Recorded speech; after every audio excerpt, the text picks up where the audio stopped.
Upgrades.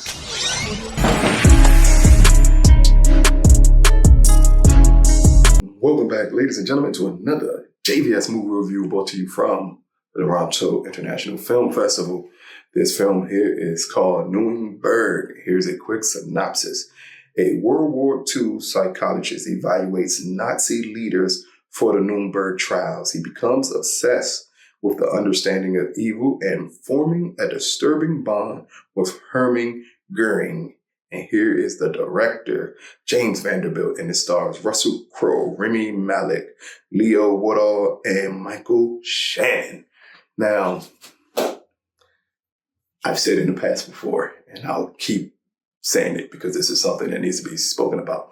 So many films about World War II, so many films about, or Holocaust-related, Nazi-related films. We get at least 2 or 3 of these a year at this point. And when you get films about a certain subject matter repeatedly, you got to have an interesting take on how these films could work.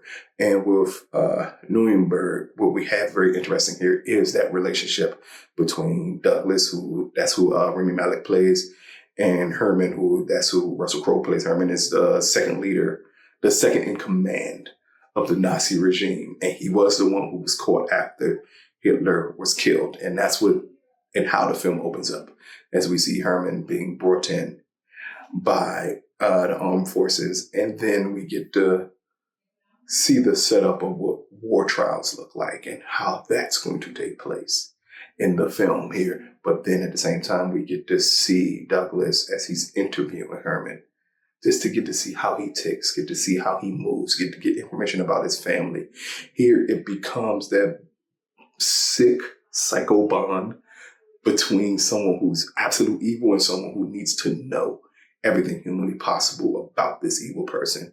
At the exact same time, we get the setup of the trial that's going to take place to hold them accountable for their actions. But what you are here for is the performance of Russell Crowe. Russell Crowe's Hermann Göring is amazing. He is menacing. He is terrifying when he needs to be. This is the best I've seen Russell Crowe on screen in at least 10, 15 years. And while Rami Malek is pretty good as Douglas, it's all Russell Crowe sticking out here that makes this film what it needs to be here.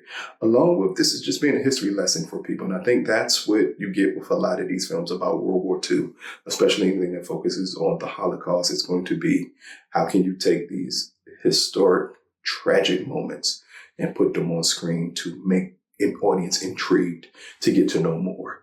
And here, because we get what's set up to be the precursor of war trials and how it started, and we get to see how the council was made to hold the Nazis accountable for what happens and how that's used now, even to this day, to hold people accountable for war crimes. That is a very interesting spin on it that we have not seen before, along with just the interview style of bringing in a psychiatrist to study a Nazi and to study what they were thinking and to study his movements.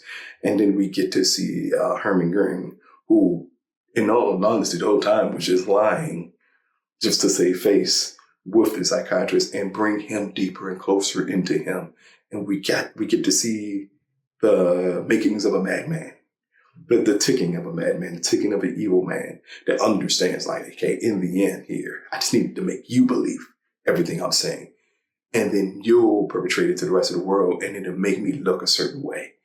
And that's what we get here. Now, by the time we do get to the actual trial and we get to the actual exposures of everything, I think that's when James kind of veers off from, to me, the best elements of the film, which were these one-on-one conversations. And instead, we get archive footage of the most horrible things and the horrible visuals I can ever see on film. And I think for those elements of it, it's going to be hard for people to watch. And a lot of people will probably not want to see this movie because of those images that end up being displayed there. Or when we get another doctor who comes in, who's played by Colin Hanks, and it kind of takes away from the enjoyment of watching Rami Malek and Russell Crowe duel each other on screen. It's like it's creative choices that were made through the times of this movie that kind of hurt exactly what we were looking forward to the most in this film. And I think that those are the struggle points here. Wow, this is still directed extremely well, especially for such a hard film and a hard subject matter on it. It's Russell Crowe. Like, in the end, you hear that Russell gives an Oscar caliber performance as Herman in this movie, and it's something to see. Down to his accent, and anyone who knows Russell Crowe knows his accents can go and venture everywhere humanly possible. He does one. But here he nails it, and he nails it in a way where it's so common and endearing, or even parts of the film where you feel bad for Herring and you think, oh man, maybe he just fell under the wrong people. Again, it's not acknowledging just how evil of a man he actually was. And that is a talent to be able to pull that off.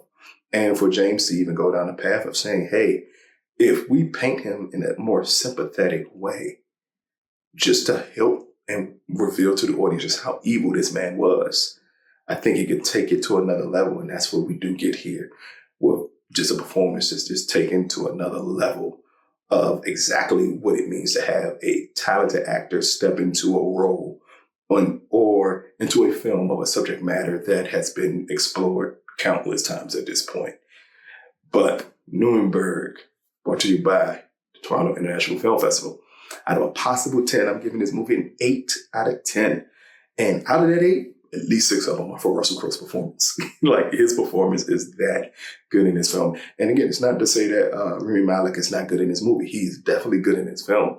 But when you get to see two actors dueling on scenes after scene after scene, and you get to see one of them constantly come out on top, it's a reason for that to happen. Not meaning that Russell's that much better of an actor than him, but I think this is just a bigger role to be set up for him. And while we do get to see the downfall of Douglas, especially by the time we get to the end of the film, and we get to see exactly the impact of everything he had to hold in while doing these interviews. Like, it's a very poignant scene at the third act of the film, where Herman tells Douglas, like, in the end, your life means nothing. You're here to interview me. Your life from this moment forward will be you interviewing me. It will not be you accomplishing anything else. It is such a poignant scene, and it kind of rings so true for the rest of this film that it just reverberates over everything that happens after that. And that's, again, what a good performance along with solid direction can do for a film. But check it out when it drops and let us know what you think. This has been another JVS movie review brought to you by and from the Toronto International Film Festival. Peace, people.